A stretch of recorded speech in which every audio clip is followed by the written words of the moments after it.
Okay, so welcome to this 14th video teleconference or recorded lecture for BIOL 113. So the purpose of this lecture is to deliver a discussion on the female reproductive system. So this is actually the third to the last topic. We still have a topic on the endocrine system, which hopefully we can have a face-to-face or rather a live video teleconference to discuss that about. Um, and then there's the organs of special senses, which I also hope that we can have the opportunity to discuss that live. So, as always, please do not forget to post on the Interpreting the Landscape forum for this particular module. And this is the photo. Our learning outcomes are the following: to describe the tissue organization of the ovaries, to differentiate the tissue layers of the genital duct, to describe the periodic tissue changes of the uterus and the ovary. So this is a general illustration of the female reproductive system. The gonads, of course, are the ovaries, no, and the others are tubes composed of the uterine tubes. Then we have sort of um, uh, tube, still like a tube-like structure, but sort of dilated, and that's the uterus. And then here we have a narrow portion of the uterus called the cervix, and then the copulatory portion of the reproductive system, which is the vagina. So the ovaries are actually where the eggs, no, are produced through oogenesis. And unlike in the males, the eggs are already pre-counted, okay, that are in the ovaries even of a fetus, no, if a female fetus. Um, During adolescence, these eggs start to mature and they are released one by one, like around one per month or per 28 days, into the uterine tube, and there they wait for a sperm cell to fertilize them. And in concert with that, hormonal changes also happen. Okay, as we know in the discussion here, no, forward, we're going to be mentioning the hormones, progesterone, and there's also estrogen.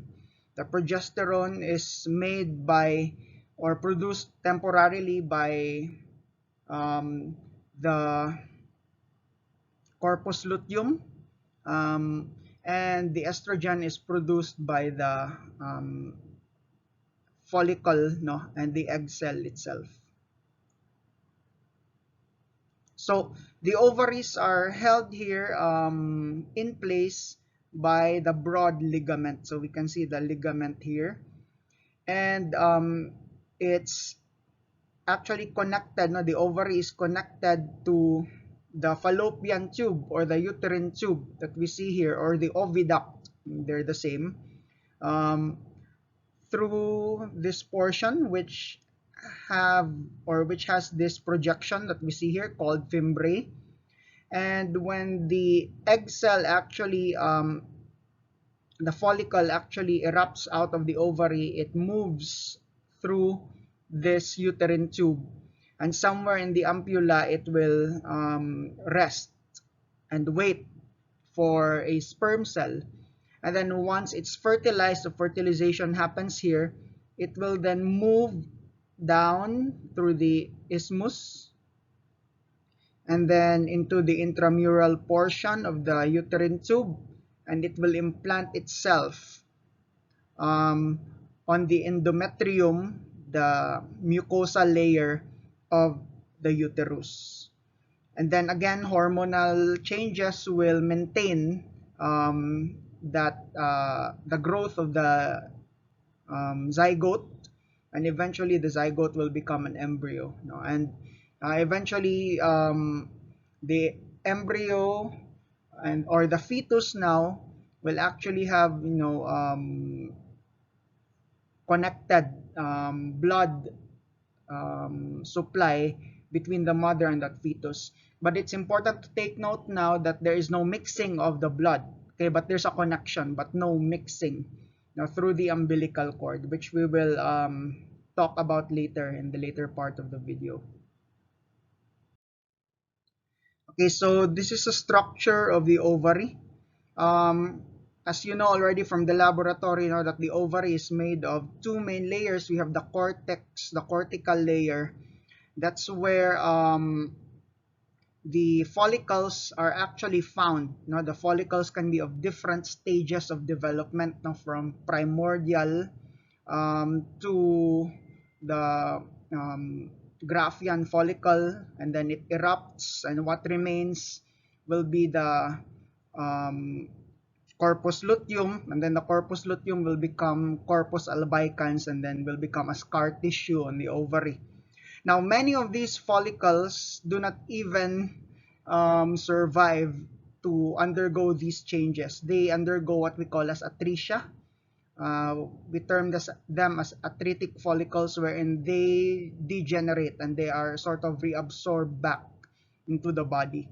So out of the thousands that is being provided to the female fetus, just a small fraction of that will actually survive um, to um, be present every month, not to wait for a sperm.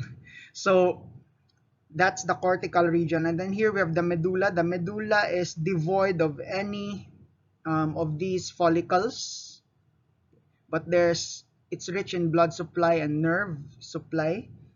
So here we have a closer view of a um, primordial follicle and then a primary follicle. So we already know that primary follicles have this single cuboidal epithelium that's lining them. Okay, so you have the follicular cells, and then eventually that's going to divide and become two layers and then more layers.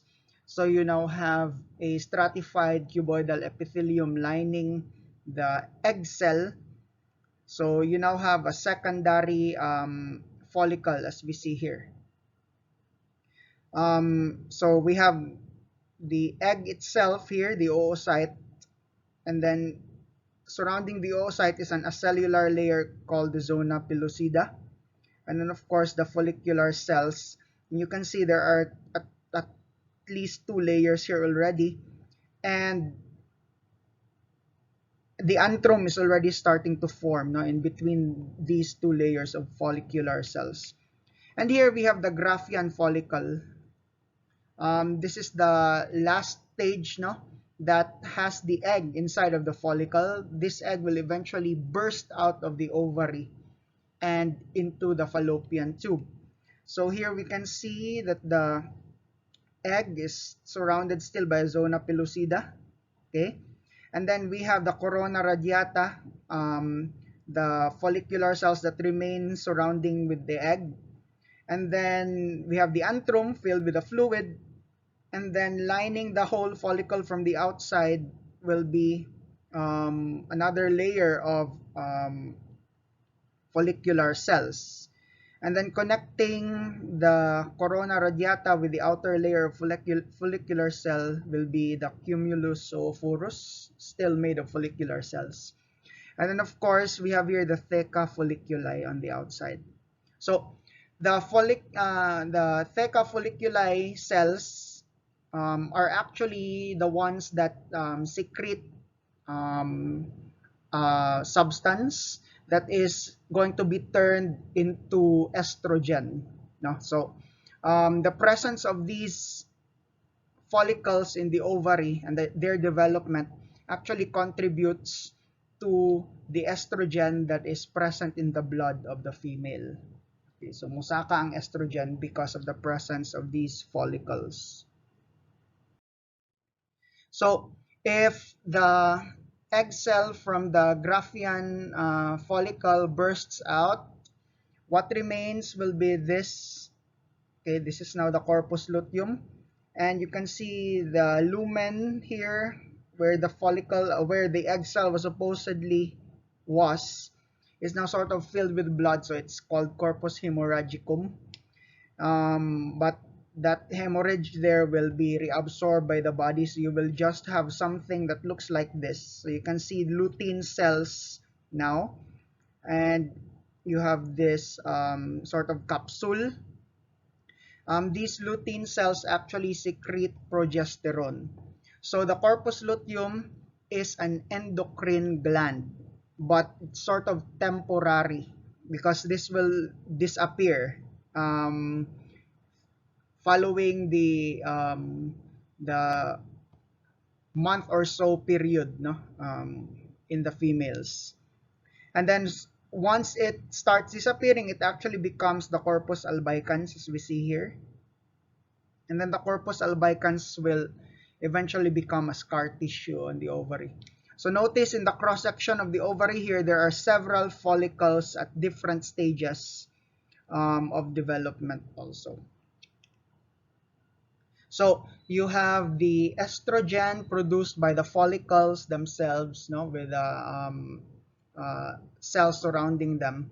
And then we have progesterone, which is produced by the corpus luteum. So here are just some photos, no, of atretic follicles. Atretic follicles can be found in any of the stages that I mentioned, no, from primordial follicles up to the Graafian follicle. No, those can all undergo atresia. And you will notice, no, that these three are atretic. They have sort of collapsed. And here we can see that the zona pellucida is sort of thickening, and the egg cell in the center is sort of collapsing as well. So that's normal, no? So this happens all the time, and it doesn't cause pain. Okay, so it's sort of a mechanism to control how much egg cells are going to be produced in the lifetime of a female. So these are the hormonal regulation of follicle maturation. So there are three pathways shown here. So first, we have these maturing follicles now in blue, these blue arrows. So the maturing follicles actually are stimulated by the follicle stimulating hormone and luteinizing hormone released from the anterior pituitary gland. And the anterior pituitary gland releases FSH and LH because the hypothalamus releases GnRH. So this follicle stimulating hormone will cause the maturation of these follicles, no? And as these follicles develop, they actually also release estrogen, so as I mentioned a while ago. And estrogen will sort of have a blocking mechanism as to the production of more GnRH and follicle stimulating hormone. So na siya blocking mechanism, so that's the vertical line that we see here at the end of these broken blue lines. Okay, so thanks to the follicle stimulating hormone, we now have maturing follicles which release estrogen. Okay, and then at some point, the amount of estrogen released by the dominant follicle, the one that is developing at the moment, is gonna spike. Okay, and it's going to cause instead a positive feedback. Okay, so remember a while ago in the pathway number 1, the estrogen caused a negative feedback.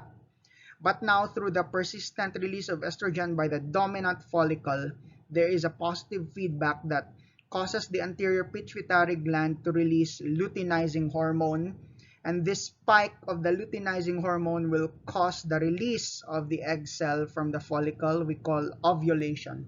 That's day 14 of the cycle. Okay, so this one leaves, goes to the oviduct, waits for a sperm cell, while the remaining follicle portions becomes the corpus luteum. Okay, the corpus luteum actually releases progesterone. Okay, and progesterone has a negative feedback to the anterior pituitary gland. So that it will not anymore release more follicle stimulating hormones and luteinizing hormones, and this one prevents, you know, the rupturing of another egg now while there is still an egg waiting in the oviduct. So the progesterone will also cause the endometrium of the uterus to change in preparation for um, the fertilization of the egg that was just released. Okay. If the egg that we see here is fertilized by a sperm, it becomes a zygote. It is it goes into the uterus and the endometrium, and it will embed itself there and start developing into an embryo, and it releases a substance that will prolong the presence of the corpus luteum. So the corpus luteum will stay there for around 8 to 9 months if indeed the egg was fertilized, and it will continue promoting the thickening of the endometrium in the uterus. However, if this egg doesn't meet a sperm for a specific amount of time, um, the it will not develop into a zygote, obviously, and into an embryo. Thus, it cannot release a substance that will maintain the corpus luteum. The corpus luteum will degenerate into corpus albicans. It stops producing progesterone, okay, and therefore, it will enable the anterior pituitary gland to release more follicle stimulating hormone, while the egg that failed waiting for the sperm and the endometrial lining that was supposed to be the embedding portion for the egg that was fertilized are going to slough off into a mens, no? So that's the blood, no, that comes out during menstruation. New follicles mature and repeat the cycle. Okay, so that's around 28 days.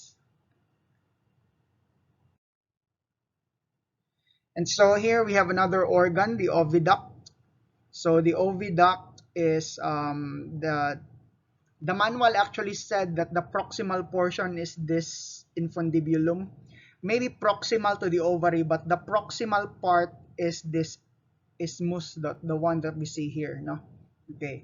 So proximal meaning to say siya ang naka-attach uh, sa uterus. This one is actually not attached to the body, but there's a ligament. So we can see here a cross section, no, of the oviduct. The infundibulum portion is the thickest, as we see here, and the folding of the mucosa is also the greatest in the infundibulum. Here's a closer view at the columnar cells lining this epithelium. Some of them are ciliated, which facilitate the movement of the released egg down from the infundibulum to the ampulla and even to the isthmus. And then there are cells that don't have cilia. They are known as PEG cells, and instead they release a substance, mucus-like, that sort of helps the sperm that is able to swim up the oviduct survive longer.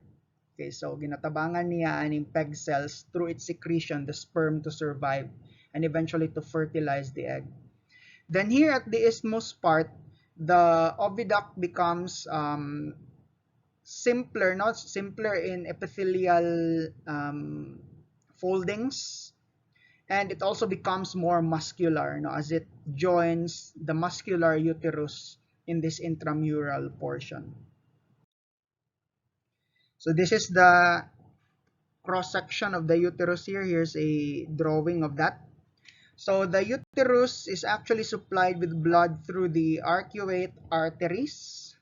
Okay, and these arteries reach into the mucosa of the uterus, as we see here, um, through the spiral arteries, and then there are also shorter straight arteries. So during the release of progesterone, no, by the corpus luteum, the uterus actually, the endometrium actually thickens, and the thickness is sort of maintained through the supply of blood through these elongated spiral arteries, no, that are from the arcuate arteries. We can also see here the glands, no, uterine glands, and they are the tallest when the uterus is in its proliferative phase. No? The endometrium is in its proliferative phase, as shown in the drawing or the picture here on the right. As I mentioned, when the egg is not fertilized in time, it's going to be expelled out of the body together with the thickened portion of the endometrium here. So this is going to be sloughed off. Okay. The corpus luteum is going to degenerate. It cannot maintain this um, proliferative phase of the uteral lining. The absence now of progesterone, which was supposed to be released by the corpus luteum, is going to cause the stoppage of the flow of blood through these spiral arteries. So mapugna na siya. And therefore, the tissue here on top will become ischemic and eventually will die and will be sloughed out of the body. And of course, we know there's blood vessels still, no, the spiral blood vessels. So these are going to actually result, in the release of blood, during the portion of the menstrual cycle. And here on the left, we can see a cross-section of the uterus after the menses. So you can see here that the glands are actually very shallow, and this is the basal portion. You can see the arcuate arteries here. This is in its sort of stable phase, wherein the rest has been sloughed off. So here is that timeline together with the ovarian cycle, what happens to the uterus. No? So it's the spike of this luteinizing hormone here that actually causes the ovulation. So the egg cell, the ovum, will leave the follicle. Just the remaining portion will be the corpus luteum, which will release progesterone. As we see here, the spike is also here, which will actually cause the thickening of the endometrial wall, as we see here. So if there is no fertilization that will happen, the corpus luteum will not be maintained because the egg will die. It will become corpus albicans, and in this portion of the cycle, the thickened uterine wall, the endometrium, will be sloughed off through the menses, so menstrual flow. And here we have sort of the neck of the uterus. We have the cervix. The cervix sort of protrudes into the birth canal, as we see here.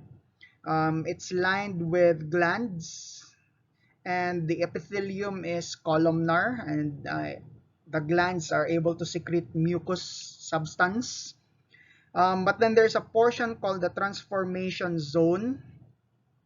And in this transformation zone, in the different life stages of a female, it can shift, no, the lining, the epithelium can shift from being columnar, as we see here, to squamous and stratified, similar to the lining of the birth canal or the vagina. Um, I forgot to mention that in the myometrium pala, in the walls of the cervix, not the cervix, but the uterus, um, several lumps called myomas, no, myo muscle may form. Okay, so that's just a thing to note. While here sa cervix, the glands here can somehow produce a lot of mucus, and some of them can be blocked, and they result in the formation of cysts, as we see here. This is natural, and this change in the um, contour or the type of cell or epithelium here in the cervix is an example of metaplasia, so that's normal. But then certain types of viruses, no, known as papilloma viruses, may actually cause the formation of cancerous tumors here in the cervix. So, and you can be tested using a method called pap smear, wherein a portion of the um, lining here will be smeared or will be sampled, and then will be checked under the microscope to look for abnormal cells. During pregnancy, the mucus that is secreted by these glands become really thick, to the point that they actually cover here the entrance, no, to the uterus, and of course that prevents any additional sperm from entering or bacteria from entering, because pregnancy, there's a fetus forming in the uterus during that time. But um, if there is no pregnancy, the mucus that's secreted by these glands will be watery, facilitating the swimming of the sperm into the egg, no, if ever the chance happens. And here is the placenta, no, that forms on the endometrium, the decidus layer is here. This is the mother's portion of the endometrium, and here is the fetus's portion of the endometrium.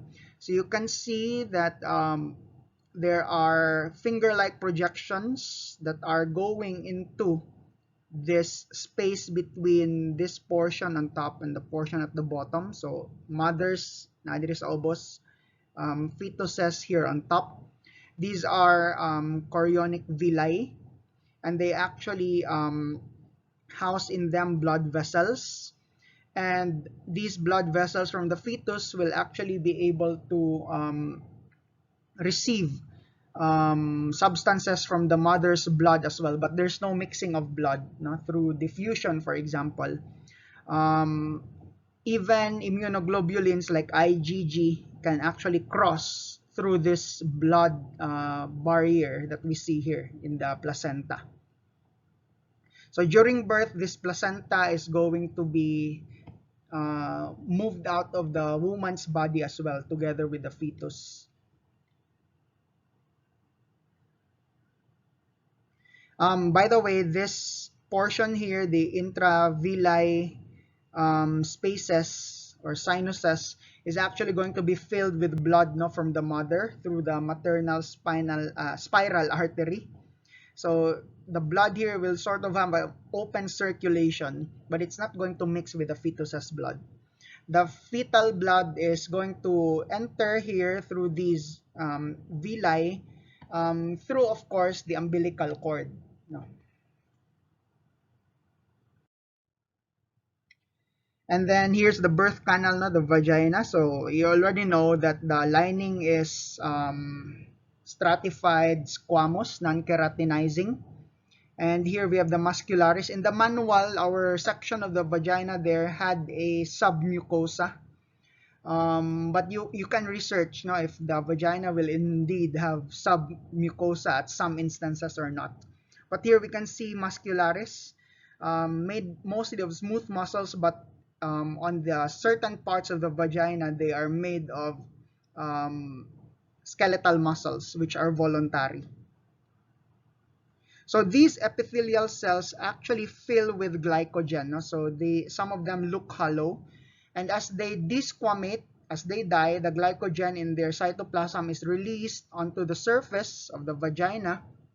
And normal flora of bacteria there will break the glycogen and form lactic acid, which, as you know, maintains the low pH inside the vagina.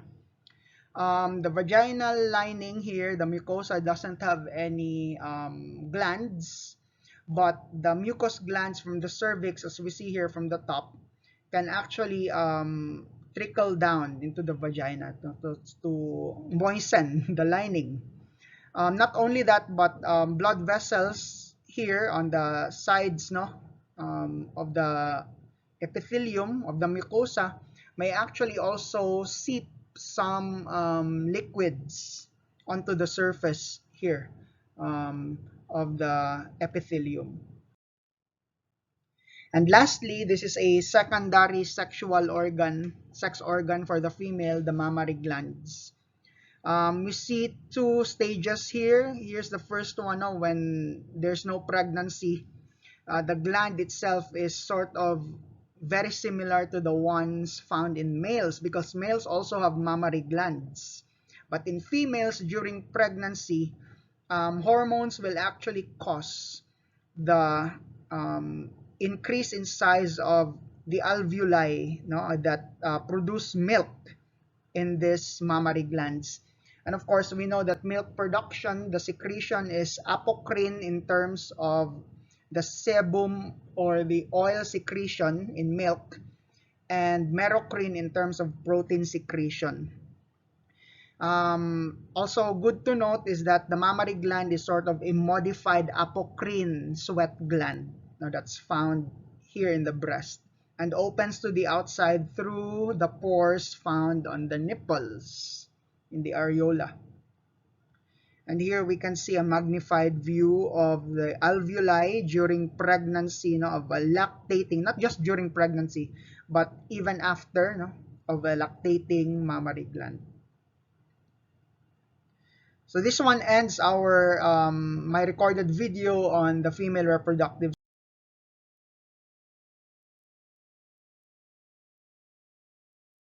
system. So again, just some reminders. Please fill up the interpreting the landscape portion of our module.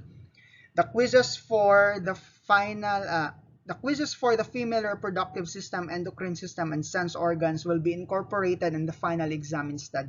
So your last quiz that's separate from the exam is the one for the male reproductive system.